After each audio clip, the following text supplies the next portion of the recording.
Okay, I'm at your disposal. Great. Welcome, Andy. Thank you for having this interview. First, wanted to share that you've recently written two books, Hegel for Social Movements and Hegel, Marx and Vygotsky, Essays on Social Philosophy. So for the viewers, they are available online. You can order them, and I highly recommend them for reading them. Maybe first on the first or the chronologically the first book, Hegel for Social Movements. You wrote also specifically about the philosophy of right. That is very interesting for social movement activists. Could you maybe elaborate why you think that it's still very relevant to read and profoundly understand that, what he wrote? Yes, the book Hegel for Social Movements concentrates on his logic and the philosophy of right. And I try and place them in a larger context, but they're the two works that I go through really chapter by chapter, explaining Hegel's argument. The philosophy of right is important because it's the only instance when we see Hegel applying his logic, his approach to political questions. So if you were wanting to, if you like, follow Hegel in your political work, in your work in social movements, then you would read this and you would think, what is Hegel doing here? And how would I approach the present day in this way? You couldn't take up Hegel's political position because Hegel lived under an absolute monarchy 200 years ago, and that would be nonsense to follow Hegel's politics. But even when you differ from, Hegel argues his position very strongly. And I think even when you differ from him, for example, you might argue against a constitutional monarchy, which Hegel advocated. But Hegel challenges you really to say why, and you may be in favor of universal suffrage. Hegel wasn't. He regarded universal suffrage as a kind of fraud, which left the same people in power just as before. So it challenges you to think through your ideas in particular. But the logic takes up the first half of the book, and it's absolutely of equal importance with the philosophy of right, because the logic is about how ideas change, and it entails argument. Being in a social movement requires a lot of arguing and understanding and grasping unexpected changes. And the logic is all about that sort of stuff. So that's what's really basic. But by seeing Hegel himself apply this kind of logic to political realities of his own day, then this sort of completes the picture. Okay, cool. You also write that concepts are basically, I don't know if I describe it right, but like social forms or forms of action. Yes. So how do you read Hegel then to interpret that as basically, because Hegel wrote about different concepts, yes. But he saw that as part of social formations and how consciousness develops, but like on a larger scale, like you write humans en masse. That's how Hegel actually analyzes. So how does that give us tools today to interpret social movements? Okay. You'll have to read my reading of Hegel to understand why I can say that a concept is a form of activity or a form of human action. But you see, Hegel was a monist. Let's say he wasn't a dualist that sees on the one hand ideas, on the other hand human behavior or material world, right? He was a monist. So everything in the world that Hegel describes is unfolded out of a single concept, right? A single substance. Yeah? So you can give, because it's all everything, whether it's a thought or a material thing, it's all coming out of a single concept. There's not a distinction, thoughts over here, ideas over there, right? You can call that whatever you like. You can call it practice. You can call it experience. You can call it thought, which is what Hegel does. He calls it thought. Or you can call it activity. But whatever it is, it's a substance which is both, if you like, or put it this way, I use the concept of activity. Activity is both doing things, action, movement in the material world, if you like, and the ideas that are motivating that action. If, for instance, I'm cold and I get goosebumps, my hair stands on end, I get goosebumps, that's not an activity, because that's just a bodily reaction. I didn't set out, I think I will get some goosebumps now. But I put my hand accidentally into a fire and suddenly withdraw it. That's not an action either. But most of the time, what human beings do are continuations of thinking. And I think there's a saying that every action is a judgment, right? If I decide to just do something, to put my hand up to my mouth, say, it's a judgment on everything existing in the world at the moment, requires me to put my hand over my mouth. So action and thought are the same thing. Because the times he lived in, he was a professional philosopher, a logician, he called it thought. Marx talked about practice. But when people say theory and practice, that's a mistake. Because Marx didn't mean theory on the one side, practice on the other. Practice is a continuation of thinking, if you like. The theory doesn't exist inside the head. It exists in your action. Things that you say go on in your head, but don't have any manifestation in your activity, are just dreams, fantasies, illusions. Not the... if you go through a protracted thinking process that will lead you to then take some action, then all the thinking that went into that are a part of that action. But if it's just dreams of glory or something, or fantasizing about living in a past life or something, this is not activity. But all the thinking we do that's connected with activity, that's activity, right? So what is the shape or basic form of human activity? Well, one way of describing human activity, it's made up of concepts. We have the concept of the university, the concept of the state, the concept of the family, the concept of me, the concept of Benoit, the concept of Zoom, right? And we act. We'll say the classic thing, the concept of a chair. Now, the concept of a chair is in the minds, or is enacted by manufacturers when they cut up a bit of woods and put legs on.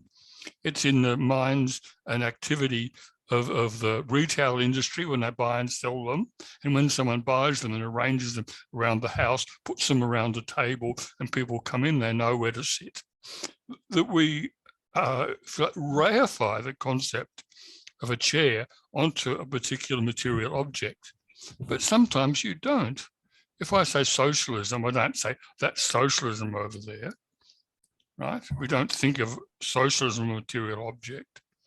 But all human concepts, and there are no other types of concepts, only human, all concepts are in fact forms of activity that may or may not be, in our minds, reified as material objects. Okay, so that's why I say a concept is a form of human activity. You also write that activity is both subjective and objective, and therefore it is particularly interesting to analyze society or social change, or have a broader interdisciplinary science. Yes. How do you relate to that for example, class struggle, but also like social movements? How does that inform your analysis. You say, what is the social class?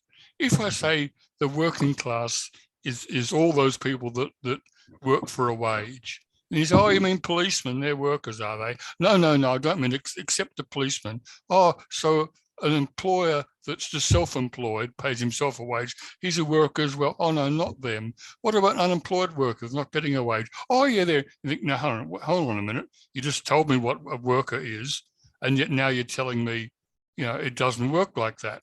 Why? Because the working class is in fact a form of consciousness. If you have a whole lot of people that work for a wage, but don't see themselves as workers, then there's only a very tenuous sense in which the working class exists. I'm not saying it doesn't exist, because you can't sort out these questions in a black and white. Does it exist or doesn't exist? Give me a definition, give me a template to fit everything into, right? But clearly, the working class means the workers' movement. It's manifested in, for instance, the trade union congress, or whatever you call it, the peak trade union body, which puts out policies and makes statements and organizes action. It's like the voice of the worker. You have a body of people that are actually doing labor, right? So it's a complex entity, but you can't talk about a class as either simply behavior, like working for a wage, or an idea. You have this sort of middle class academics, who see themselves as Marxists and say, well, I'm a worker, I'm an academic, I'm just a wage worker like everyone else. You may say, yeah, sure, can I put it? You make you understand class both as a form of activity, which includes a consciousness of being a class, right? But for instance, you take a social movement. If at a certain point you have, let's take a crime wave. A crime wave isn't a social movement, because someone who's participating in a crime wave because they break into houses every so often, don't think, oh, I'm going to join a crime wave. I just think, I've spotted this house down the road that he leaves his back door open, right? No consciousness of being a member of a movement. So social movements can be, at a certain stage of the development, simply in the eyes of the sociologist. They're not self-conscious. So the first stage of a social movement is when it doesn't exist. It's still in itself. It's like a potential. When you have what there's a fellow called Asif Bayat, he's a Persian Marxist, and he uses the term a social non-movement, when a lot of people are doing the same thing, maybe resisting their state by simply trying to do what they do every day and having arguments with policemen and ducking and diving, but they don't see themselves as being part of a movement. That's the first stage of a movement. It's a stage that corresponds in Hegel's logic to the doctrine of being.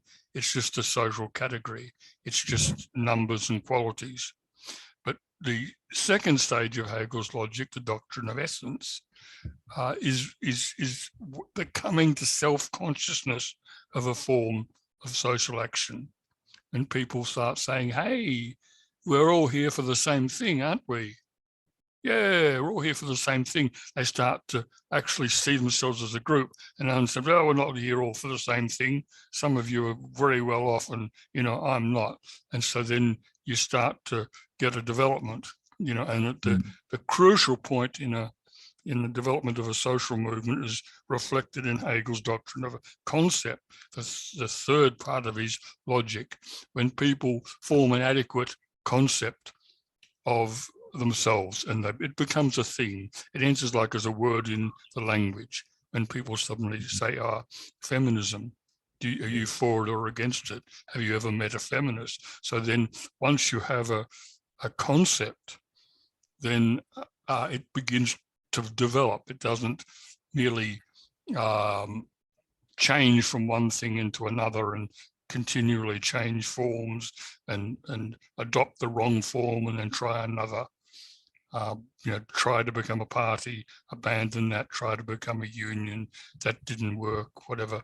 When you get to an adequate concept where there's a proper relationship between the form and content, then the development takes place by something becoming concretized. Where, for instance, in relation to feminism, you have feminism penetrates the union movement, and you get employment policies that are supportive of women. It penetrates the capitalist class, and women start breaking into boardrooms. It penetrates education, and people start thinking about how they teach. That's not putting girls down, right? So gradually, as it develops, feminism merges with all the other concepts in society, such as labor, business, education, and so on, until it's just a normal, everyday part of a modern society. So you can't talk about the development of movements, or put it positively, the development of movements is the same thing as the development of concepts. Not things in the head, but things in the world, forms of social movement. Okay. Yeah. And you also write, it made me think of, you write in your last book that the trade union movement or the workers movement is both an institution and both a social movement. Yeah. So that gives for contradictions, like, yes, and problems, how to relate to that. Yes. Also in Belgium, you see it very clearly. They're quite integrated into, like, paying unemployment benefits, which makes them even partly, I wouldn't say part of the state, but they relate to the state in a certain way. So how do you see the problems that entails for social movement activists, or for? Here we have, on the one hand, class as a form of life, and on the other hand, class as a movement dedicated to emancipation and the overthrow of the very form of movement in which it bases itself. So in its very founding, the workers' movement, if we go back to look at it's always worth going back to look at the founding documents of the International 1864, right?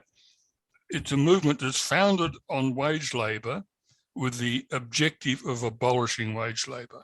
So right at the beginning, there's a crucial contradiction there, right? Now, in order to build as a movement, socialists had to embed themselves in the working class, the workers' movement as such.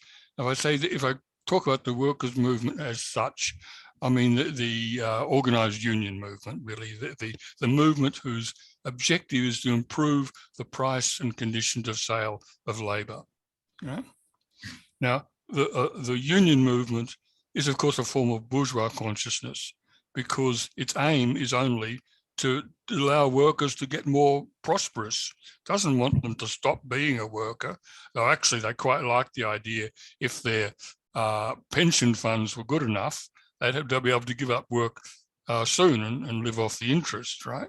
So there's nothing about socialism in that, but at the same time, socialism obviously so evidently can't live other than living in the workers' movement, right? So these contradictory demands on socialism as the movement for the emancipation and abolition of the working class as a class, right, to both emancipate and abolish at the same time, is faced with this contradiction.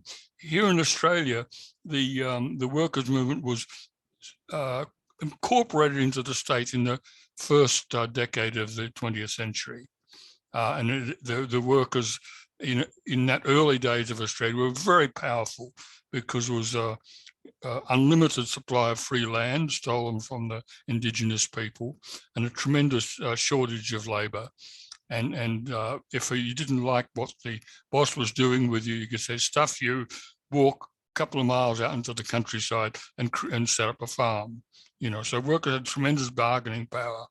It was a very powerful movement.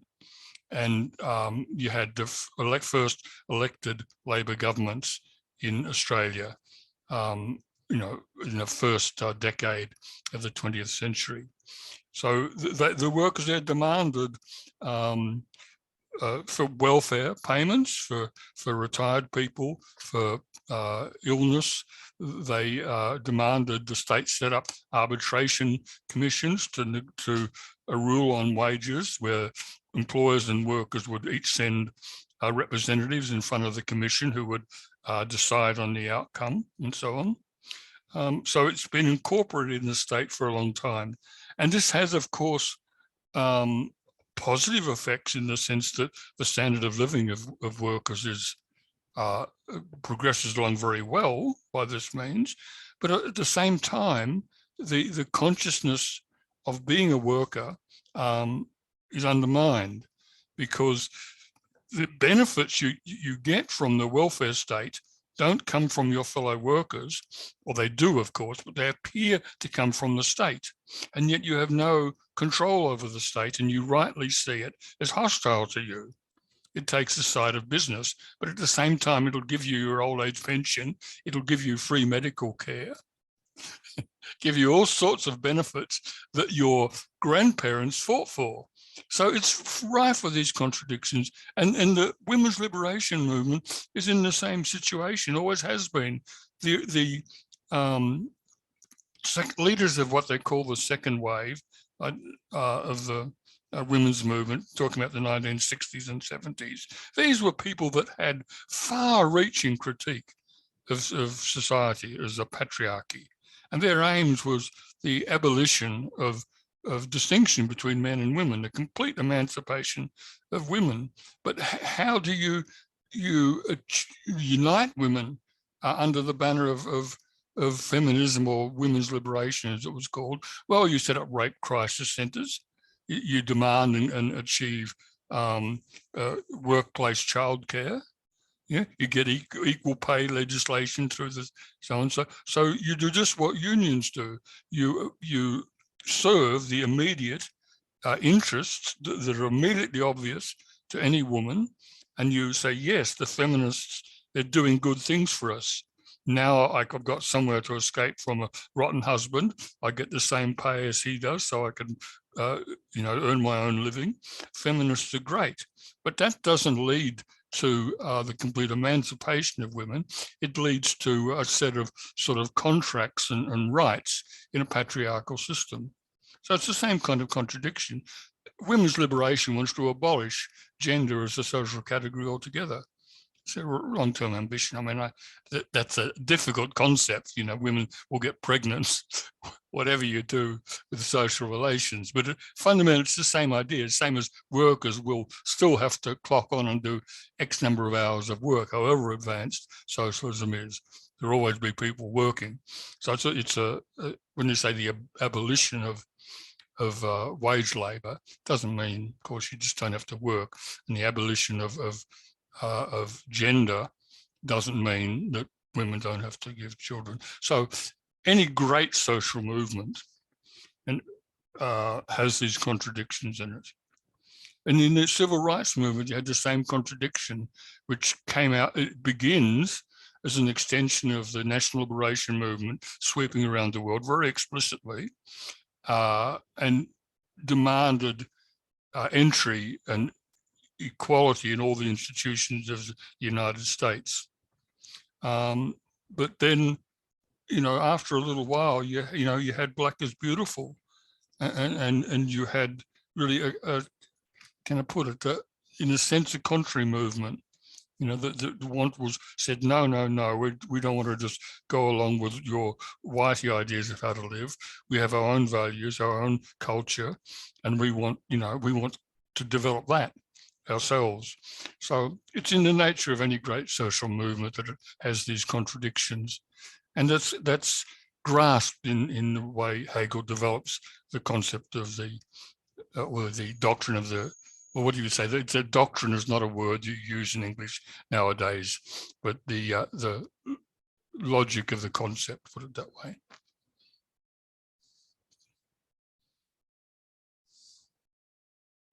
I was muted. Yeah, so I think it's very, thank you for all those examples. It's very interesting. Basically, what you say also about the doctrine or the concept is about becoming self-conscious actors or agents, or however you want to call it.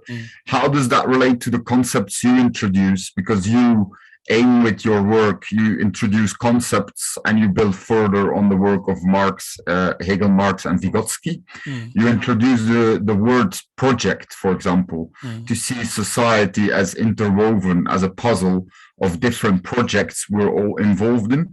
There's other concepts too, but they might be a bit too much in depth to discuss. Yeah, we can go with project. I'll explain the idea around how we come to projects. I've located in a particular stream of theory, right, that it begins effectively with Hegel, though it goes back before him, and then from Hegel to Marx. Now, the question is, what's the similarity between Hegel and Marx?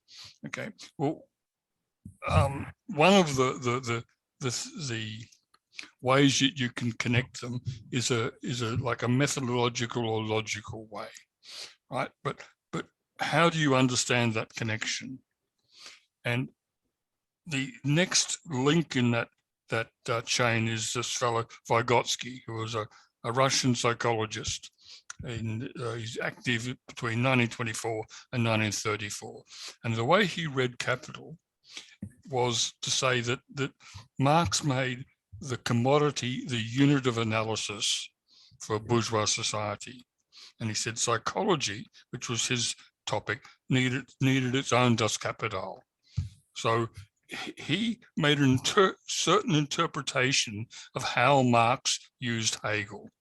Right, so that creates a thread. And there've been, after Vygotsky, you had a group of Soviet theorists who are known as activity theorists. And I'm part of that stream. In a sense, I'm an activity theorist. And so to be an activity theorist is like we discussed at the beginning of this interview, when I talked about an activity is essentially both behavior and consciousness. Or put it the other way around, behavior and consciousness are abstractions from activity, which is the fundamental concept, right? But activity, in that sense, is just a substance. It's a kind of abstraction, right? Just like value is an abstraction. And if you set out to try and understand value, you really get nowhere. You have to analyze it, and you analyze it to find what is a real unit of value. This was Marx's work. To use a phrase that Marx used, the simplest social form of value. That's the commodity, right? So to make a science of psychology, of say general psychology, Vygotsky had to say, well, what's the simplest social form of of human activity, right? So we're accepting that psychology is going to be based on the analysis of activity, but what's the simplest unit of that?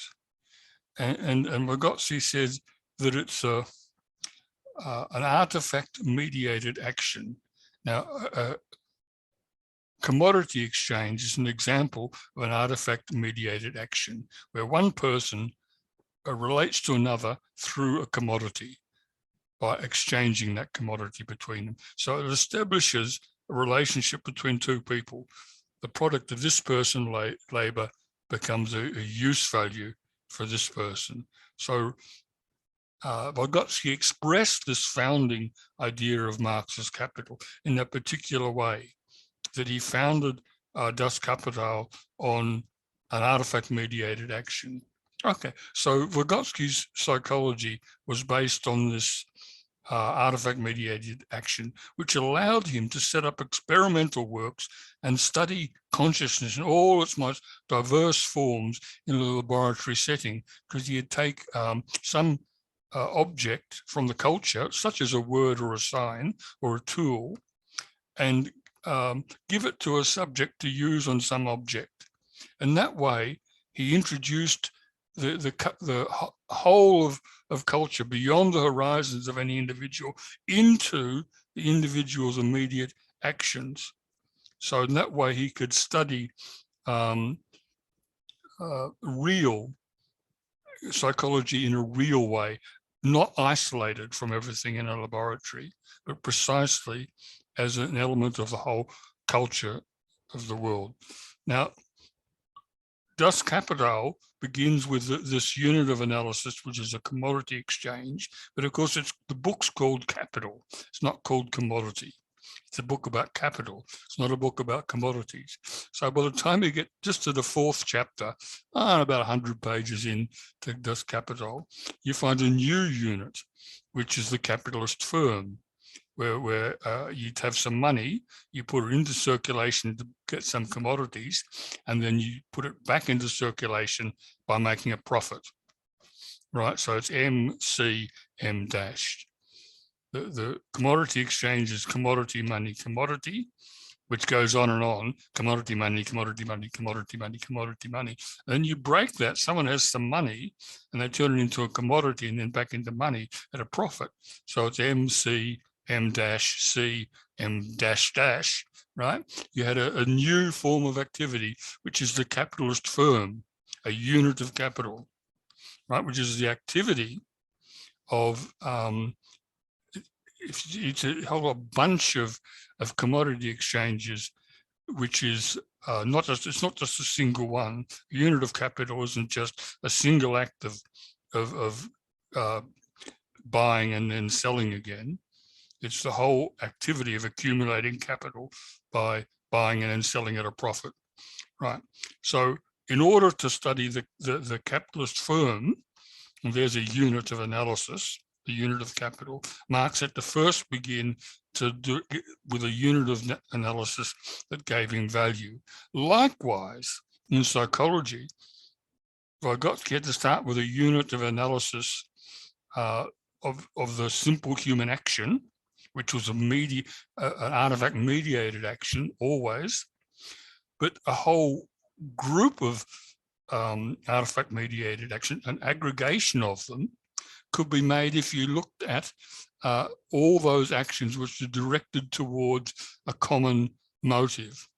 So, for example, all the people doing teaching actions, took all the actions that are directed towards teaching, then you have, right across the country, all your different schools and universities, all these actions, all these people doing little actions, each of which is teaching, then you have teaching or education as an activity, right? And then you can look at the whole country. You've got education, you've got, distribution of water, you've got entertainment, you've got sport, you've got warfare, you've got all these different activities that are, and you can see what an activity is because all the actions that make it up are directed towards a common motive, right? Now, there was a Russian called Alexei Nikolai Leontiev, who was the younger student of Vygotsky's, and he founded this theory. And whereas Vygotsky died at an early age of consumption and would have been a victim of the Moscow trials if he'd lived any longer, Leontiev managed to survive, but under terrible political conditions, terrible conditions for scientific discussion under Stalin. So as a result, although it was the idea of taking activity, not FES action, but as he called it a molar unit or sort of a macro unit, an activity, was a stroke of genius, whereas it was a brilliant insight. An activity is just another word for a concept, right? Because I said, a concept is a form of activity. Yeah? It's an activity. Yeah? I don't think Leontiev himself ever saw that equation, but whereas Vygotsky had these actions and concepts, he took actions and activities. I don't know if he ever saw that he was actually doing the same thing, but nevertheless, by that change of language, he opened the way for this theory, or activity theory, to provide a foundation for social theory. He could never develop that social theory. How can you exist in Stalin's Russia and develop a social theory? It's impossible. And it's, insofar as he did so, it's really quite laughable. But it created some concepts, and there is today people who are developing those things, mainly around the psychological issues of learning, particularly, and in organization, like change management in organizations, particularly hospitals and clinics and schools and such like.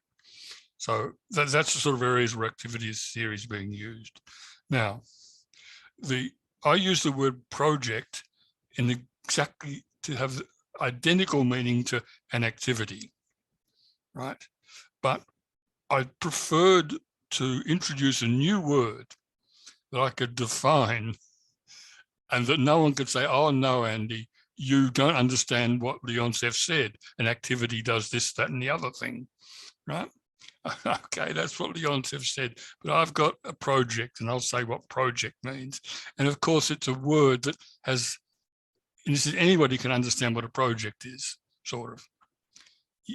Not necessarily a scientific view, but if I say the world at any given moment is made up of a agglomeration of projects, people have grasped the idea. It's a simple idea. I can communicate it in ordinary language, and there's a lot to be said for ideas that can be communicated in the ordinary language. The differences are in the way activities were conceived by the non-Russian and Russian exponents of activity theory. A lot of the confusion among non-Russians derives from the fact that in Russian, you don't have a definite article, like what in English is the or a, right? An indefinite article. You have them, I'm sure, in both Flemish and certainly in French and German. You have the definite article. Russian, like what's the Sikh language called? I forget. Or Farsi also is a language that doesn't have them. So, of course, languages that don't have a definite article or an indefinite article, don't have articles, still have the concepts. They can still convey the difference between equipment and a tool, right? Because it's done in other ways in the language. But if someone says, I would like an equipment, please. I mean, they're talking bad English, right? You mean you want a tool, or how much equipment do you have? Not how much tool do you have? See, there's different meanings in the word equipment and tool, talking about the same thing, but the tool refers to a unit of equipment. Equipment is just how much of it, a ton of equipment or $1,000 worth of equipment. It's a mass concept, as opposed to a countable concept. Now, the thing is, in Russian, the word for activity can be either a countable or a mass noun, same word. So when a Russian says activity is unit of activity, what the hell does that mean? But that's what they say. Activity is unit of activity. And so English people know they've got to say a unit, right? And even they might even say activity is the unit of activity, or right? But you have people that call themselves scientists that will honestly say an activity is a unit of activity without reflecting on the fact that this is an oxymoron, because activity is not a unit. An activity is a unit, but activity is just a general substance, business, right? It's not a unit. But the thing is, and this is crucial, Hegelians don't understand it either, actually. You talk to 1,000 Hegelians and they will not understand the difference between a work of art and art. But Hegel's theory of aesthetics doesn't begin from art. Well, it begins with art, but then he analyzes it to say, well, what is art? You say, well, fundamentally, it's a work of art. And then he can go from there, because everyone knows what a work of art is. I mean, it's very challenging to say what a work of art is, but it's a sensible question. Why is this a work of art and not that? You know, what makes it a work of art? Because you put it in a museum or an art gallery? Well, maybe. Yeah, it was sitting outside on the footpath before and it wasn't a work of art. Someone picked it up and put it on a stand in the art gallery and said, that's a work of art, right? But until you can express a concept as something definite, a definite social form, a thing, a discrete, simple something, you haven't understood it. And in fact, you find people that study Hegel and they throw abstractions around to make you dizzy. But if it comes to something definite, something that you can, understand with your body and your senses, it all falls away. But Hegel wasn't that sort of person that was just sort of existing in some sort of cyberspace. He was a sensible human being in a very powerful philosophy. And he wasn't just talking a lot of nonsense, because every time he, like I mentioned the second book of the Logic, for example, right, called the doctrine of essence. Now, what's that? Abstractions. But the doctrine of essence begins from reflection. That is to say, the act of reflection, or a reflection, when you have a being existing and then you have a reflection of it. And then there's a dynamic between being and its reflection. And that's the whole motor force of the second book of the Logic. The first book of Logic starts with being, or so we're all told. What is being? It's nothing. Oh, fuck, what a way to begin.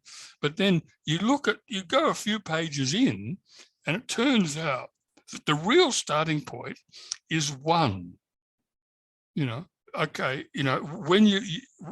it's one thing. And from the one, he then unfolds the whole dialectic of quantity and quality.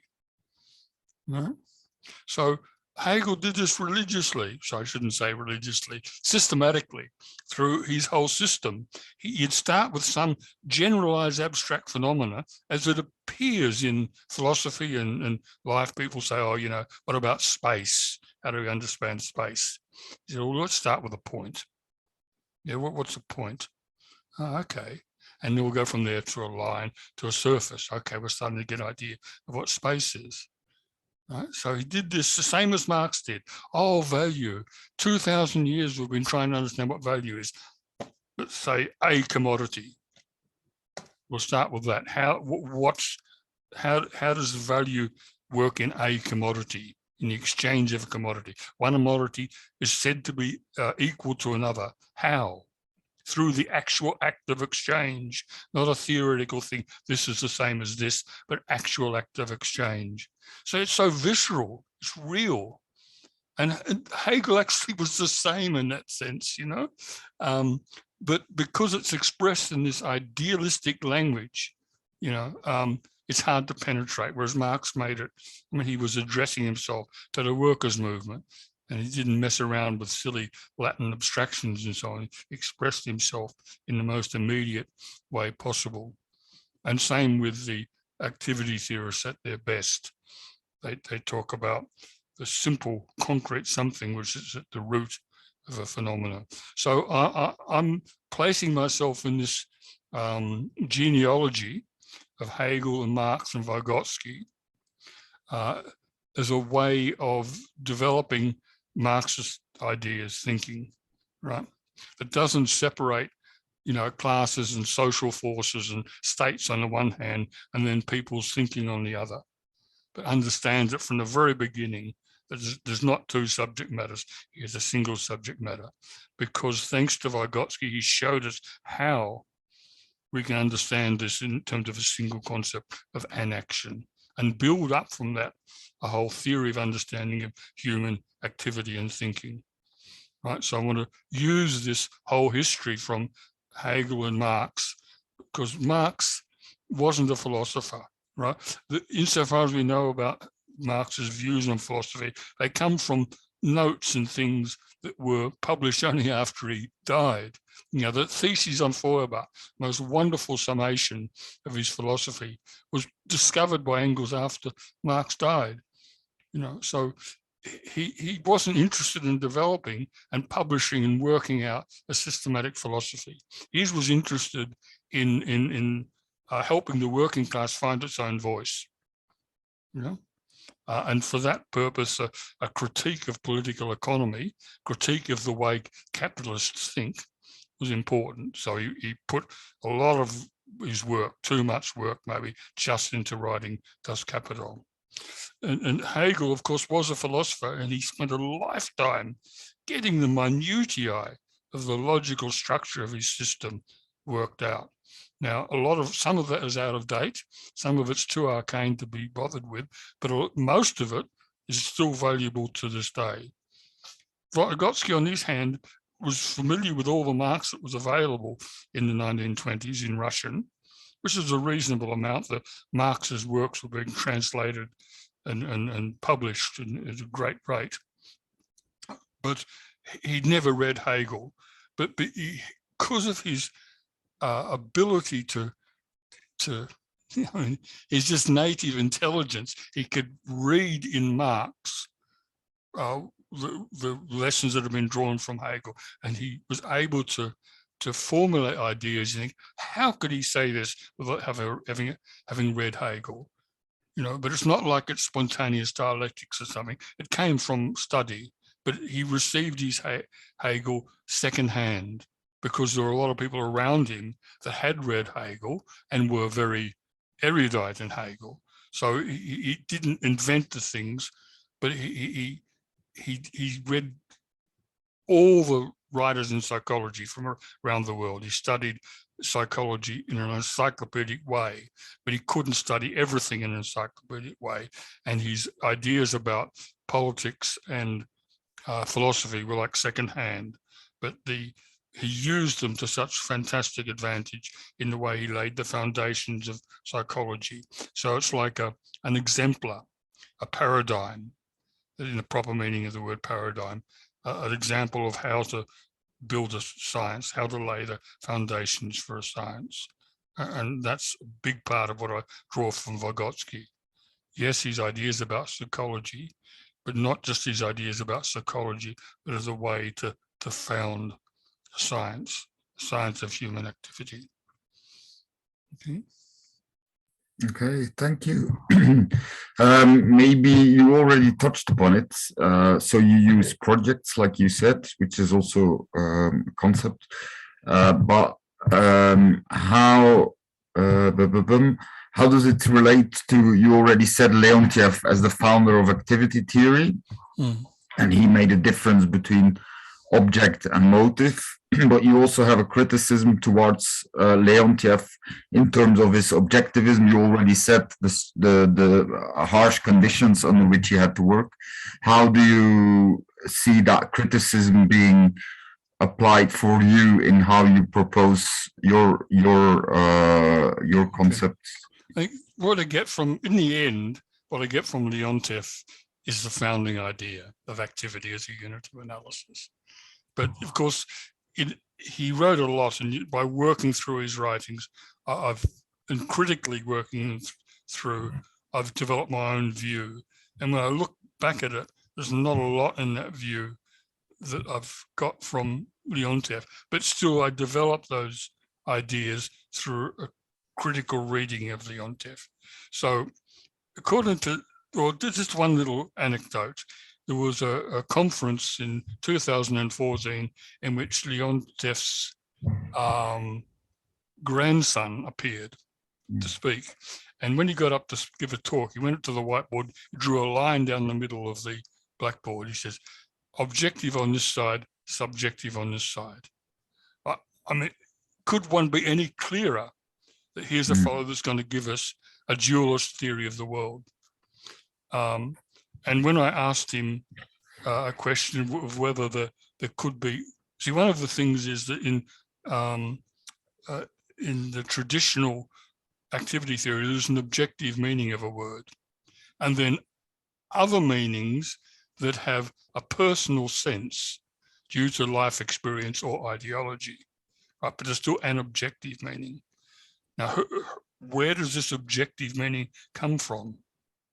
Well, you know, I'm going to tell you, it used to be as decreed by the Politburo. They would decide what a word really meant. But, you know, of course, we don't live in those days any longer.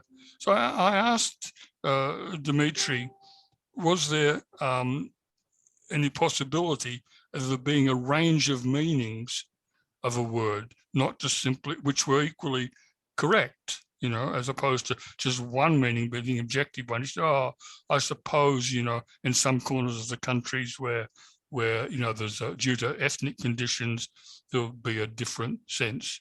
But it was a really novel and a very secondary idea. So you're building on a theory of psychology, a theory of truth, which never experienced postmodernism, right? It didn't develop a critique of postmodernism. Didn't go. It's just modern, right? That progress, one objective truth, right? So that's a problem. Any kind of theory of society today that says there is an objective truth, yeah, there's an objective world, you know, but in that kind of way, there's an objective meaning for this word. You know, it's in the dictionary. That's it. You may have a different meaning because of your experience, but there's one of that kind of view doesn't stand up today. Now, there's in terms of motives and aims, the basic idea of it is that any person, say you go to work in a factory, and your aim might be just to produce buttons, but you know, in fact, it might just be to press out buttons out of the ready-made plastic. But the factory is actually producing clothing, right? So the activity is production of clothing, and the motive of the activity is clothing. And his idea is that as you produce clothing, people wear them out and throw them, and then so they consume clothing, and then the activity continues to reproduce the clothing, so that you're supplying clothing. So it's inherently an ongoing process of reproduction, right? And then the individual motive, or put it this way, the meaning of clothing for a particular worker is his particular task of producing buttons. But the meaning of button for him is the more buttons I produce, the better will be my wage, because I'm what's the word for it? A piece worker. Therefore, I'll be able to give the kids a birthday present and have a good day at the pub after work, right? So the meaning of the button for him is furthering his own interest as a wage worker. For the owner of the capitalist, the meaning of it is sellable clothing, which you'll be able to capitalize and increase his capital. So you have these personal senses, but the objective meaning of it is production of clothing. Now, you see, if you follow this through, the objective meaning of it may be production of nuclear weapons. Apparently, there's an objective need for it. Might be the production of illicit addictive drugs. Apparently, there's an objective need for drugs as well. All manner of crime, you know, the production of food that makes you obese. This is apparently an objective need. Of course, these aren't objective needs. These are products that come out of the complex of this, the whole way that different projects meld together. It's a product of interaction between different projects in a capitalist economy, right? But for Leontief, this problem didn't arise. The objective needs were specified in the 5-year plan drafted by the Politburo.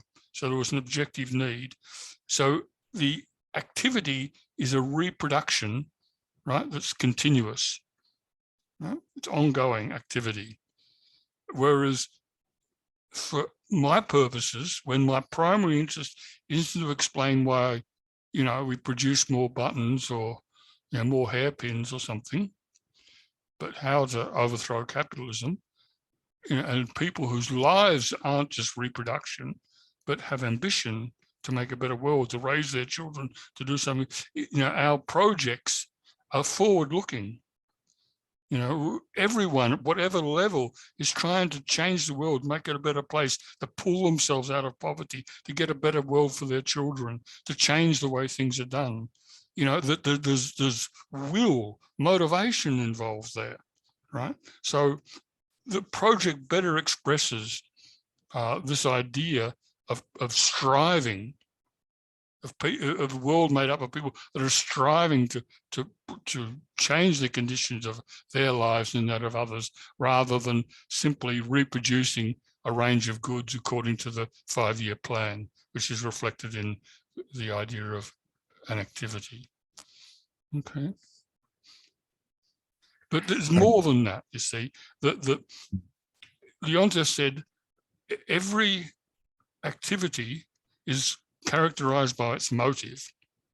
Like clothing making is characterized by clothing and whatever's needed to produce clothing. See, so it's not really an activity theory at all. It's a theory of human needs. And you get out the human needs, petrol, carburetors, tires, you know, and then you have all the activities to fulfill these human needs. Wherever the need for tires came from, that's another question.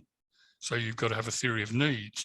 To build cars, you have to have tires and carburetors. You need cars to move people around, right? So you have a theory of needs, and activity is just fulfilling the needs.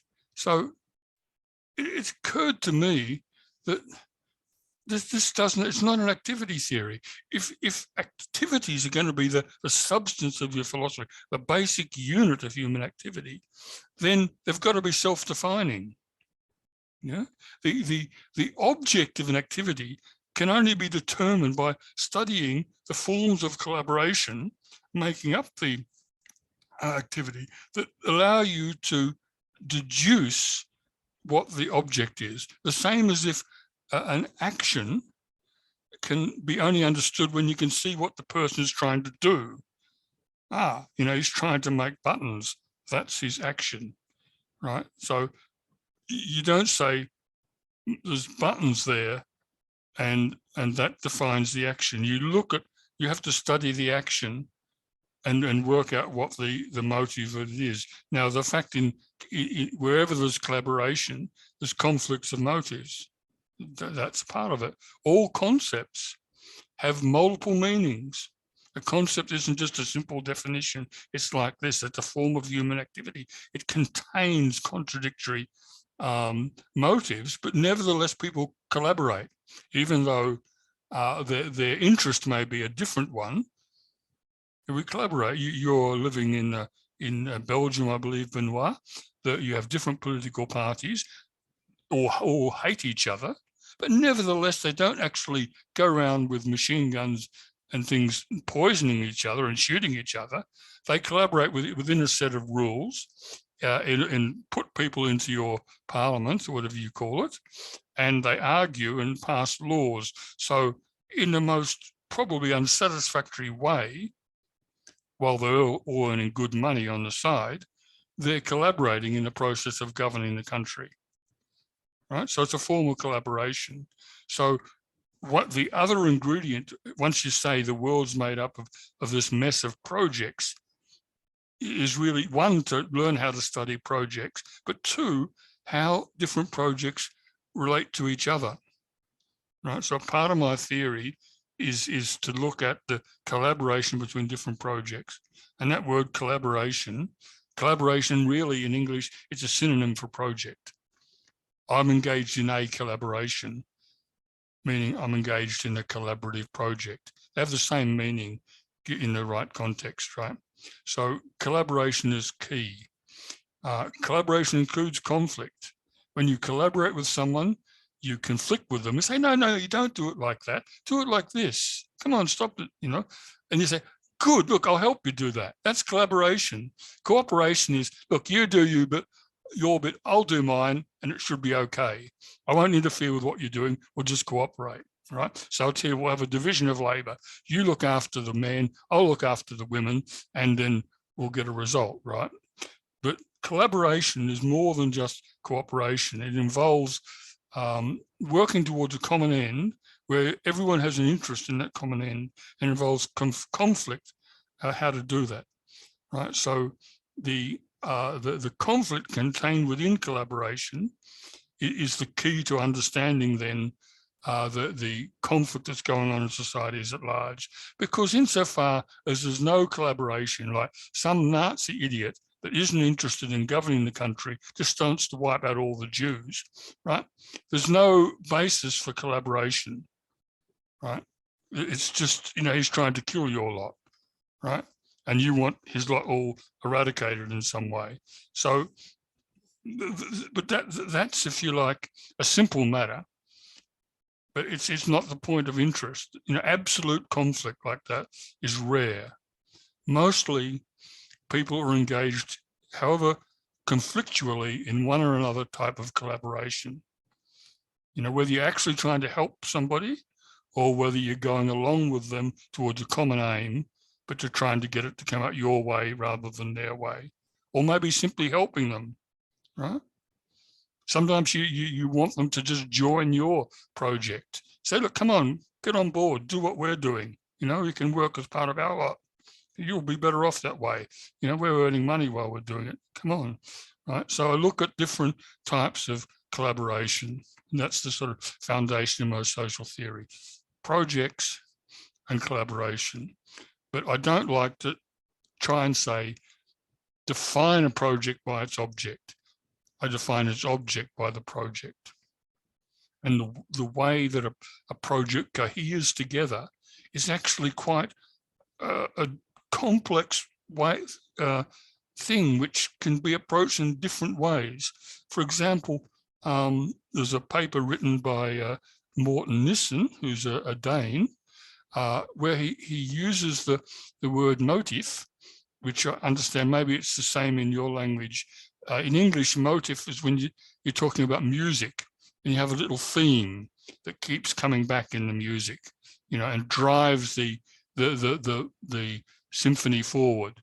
You know, there's a little tune and each time it comes back, it develops a little bit, right? And that's like the motif. And he talks about the motif of an activity being what unites it. Oh, that's interesting, because if you're a young person and you join, you know, like you become a punk or something, it's not like you're trying to bring about a world run by punks or you're trying to punkify the world. You're drawn to it by a kind of an aesthetic, right? And therefore, really before you're, you know, fully adult and participating in industry and politics of the country, you're better able to understand the activity is better understood through concepts of aesthetics. So you still have projects, but they're united more by an aesthetic quality, a motive, than by everyone trying to achieve some utopia at the end, right?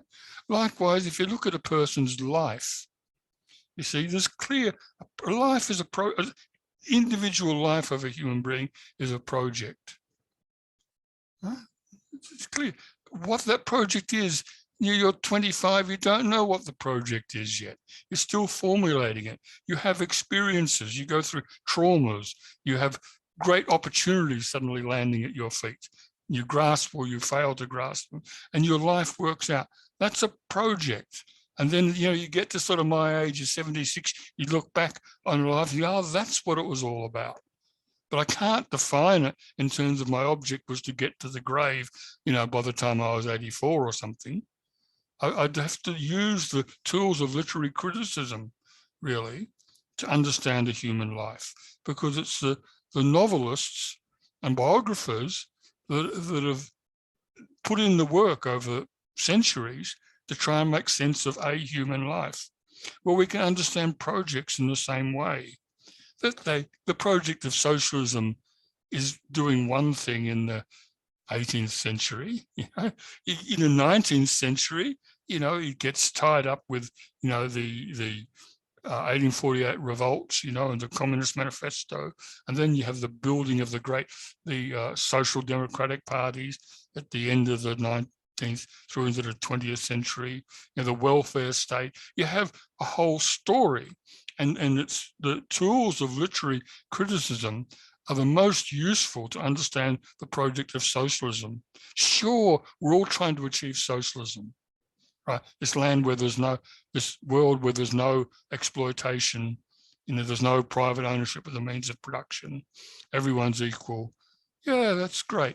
But is it really possible to say that everyone who participates in the socialist movement is motivated by bringing about this socialist utopia? In an abstract kind of way, yes. But as you know, we talked about before, day to day, it involved in improving the conditions of the working class, of working out how to cooperate with other people in all sorts of activities, just like a human life, that you learn from past tragedies. You have the Russian Revolution, and for several decades, a whole generation, socialists were just trying to repeat the Russian Revolution. And then the Russian Revolution sort of degenerated, and yet people were trying to, like hell, to do the opposite of whatever the Russian Revolution was about, So it's like someone that takes up a career in academia, and after 20 years, they think, what the hell am I doing here? I'm getting out of this place. I'm going to grow vegetables, right? Much better. Right? That's how human lives work. That's how socialism works as well. See, it's still activity theory, but I want to think how you conceive of an activity to use all the tools that are available in different disciplines, literary criticism, aesthetics, as well as, I don't know what you call it, sociology, I suppose. Yeah, it seems to me that with referring in your recent article about the motive and literary criticism, that you put at the heart even more the self-determination and like the active part of a project, like it's the self-determination of the people involved in a project that will determine how a project goes to. Maybe two more questions. Sure. Or your question, a question I have about the article you also wrote about the pandemic as a world переживание. And could you elaborate that a bit? Like, what do you mean with that? Yeah, переживание. Big question. Yeah. So, no, that's fine. That's fine. It's a Russian word, and it means an experience, but it has a certain place in Russian literature and culture that, though formally it means an experience, if you look at the etymology, it's more like survive, right? So it has this kind of cachet in Russian culture, meaning often a traumatic experience, and it includes the catharsis that comes afterwards when a person comes to grips with what they did and changes themselves, incorporates stuff like the lessons of that experience. So that there's a whole like series of actions and activity, because переживание is an activity that begins with some impossible situation, or some impossible situation can be an unexpected opportunity, right? Which was, your life wasn't heading for that, but something opens up for you. And it's very positive, of course, but it has, in a way, a parallel kind of impact when you just come up against a brick wall. Like you've spent your life building or helping, for instance, and loving a partner, and then they die. And you come to this brick wall. You can't go on living. Your whole life has been to love and help and that person, and to build a life with them and a family, and then they're dead. So that's one kind of переживание. But you have this traumatic experience, and then you recognize, you need to recognize, it can only be fully developed and complete if you do recognize that what you did, it isn't something that happened to you, it's how you responded. And then as you look at how you responded, then you change. So out of переживание, you have changes in commitment, right? So according to Vygotsky, a perejivание is a unit of personality, because the personality is like the sum of all the different perejivания in their life, right? So it's looking at history, not just one damn thing after another, but when there are certain junctures that terminate the old way and demand a change in order to continue. So it's like chapters in a biography, or particularly an autobiography, not just the things that happened to you, but the different situations that came along and how you responded to them, right? So humanity is the great project of projects, right? And my claim is that somewhere around, the First World War, we'd somewhere around that time, 50 years either side, doesn't matter, the world had arrived at a stage where it was possible to be a subject, where you could have, a League of Nations and everyone participated in the same process. We had a world market already, and the fact that you have a world war sort of proved that, that nothing could be confined within any one set of borders, because this is a world process. Well,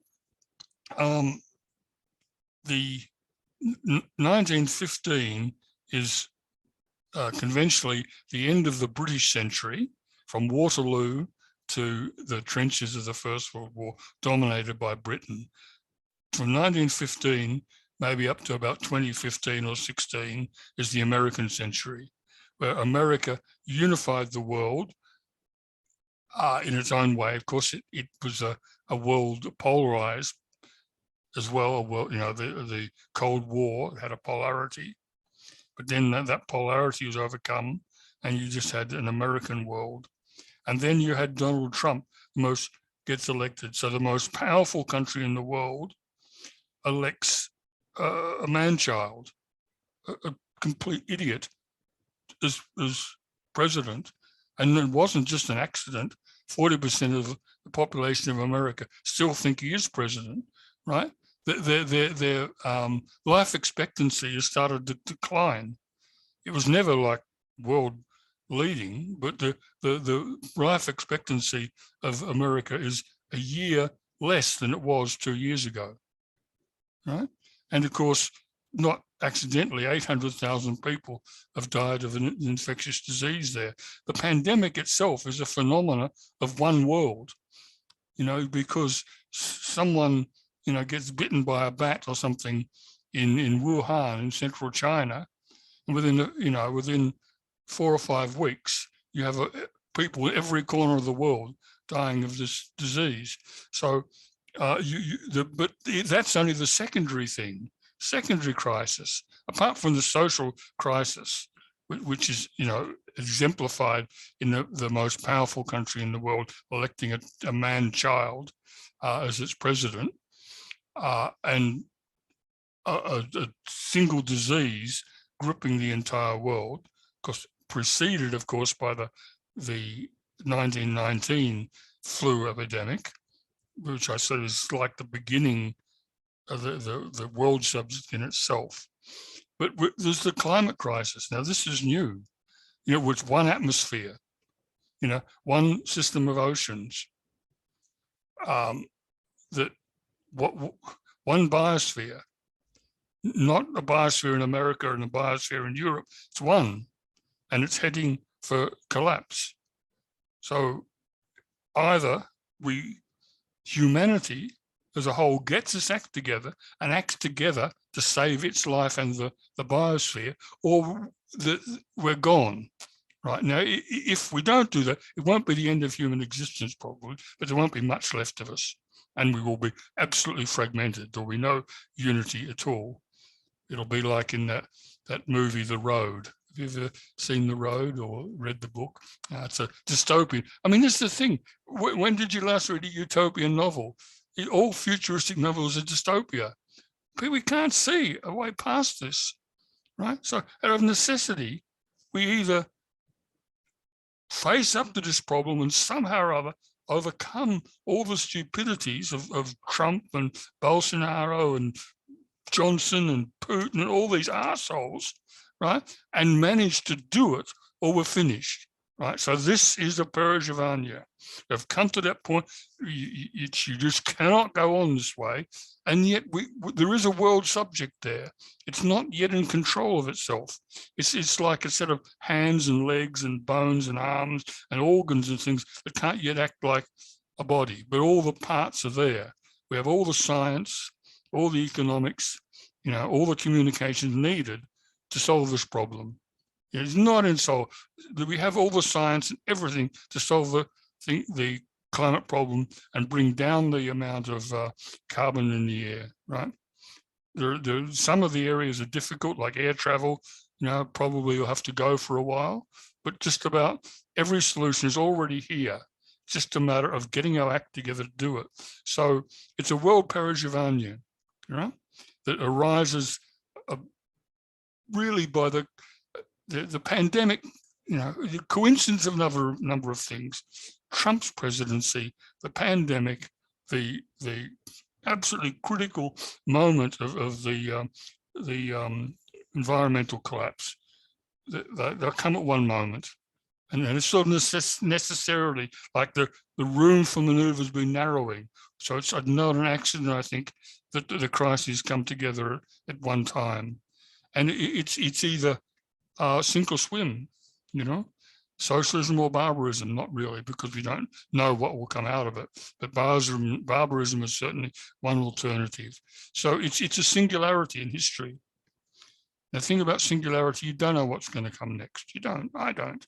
If someone thinks they do, it's just a nice bit of guesswork, But because that when things get pushed to that point, when you stare over the abyss, you can't predict what you'll find on the other side. But, it might be good. Maybe, we'll actually get a breakthrough and change some things. But maybe not, all this insanity with the climate denial, They had this big sort of trucky type demonstration in Australia too, around Canberra. And they all went home because they were all getting sick. They all caught COVID. Of course, they didn't have COVID. They denied it because they don't believe in COVID. But they're all complaining of, I'm very tired. I think I got sunstroke. They're all dragging themselves back to their sick beds, with some unknown, unspeakable disease, But all this insanity, that's one way to go. But, I really think more likely that something good will come out of it, but only in the face of absolute disaster. That's a world Perishvanya. Okay, thank you very much. My last question was already answered because it was about your final article about American Century was over, so you wrapped it up very beautifully. Thank you very much for the interview. This is the last book by Andy Blunden, and then there is the other book, Hegel for Social Movements, also recommended reading. Thank you very much, Andy, for your... It's my pleasure, and good questioning as well. Appreciate being questioned by someone that's actually read the books, and at a great expense to you as well.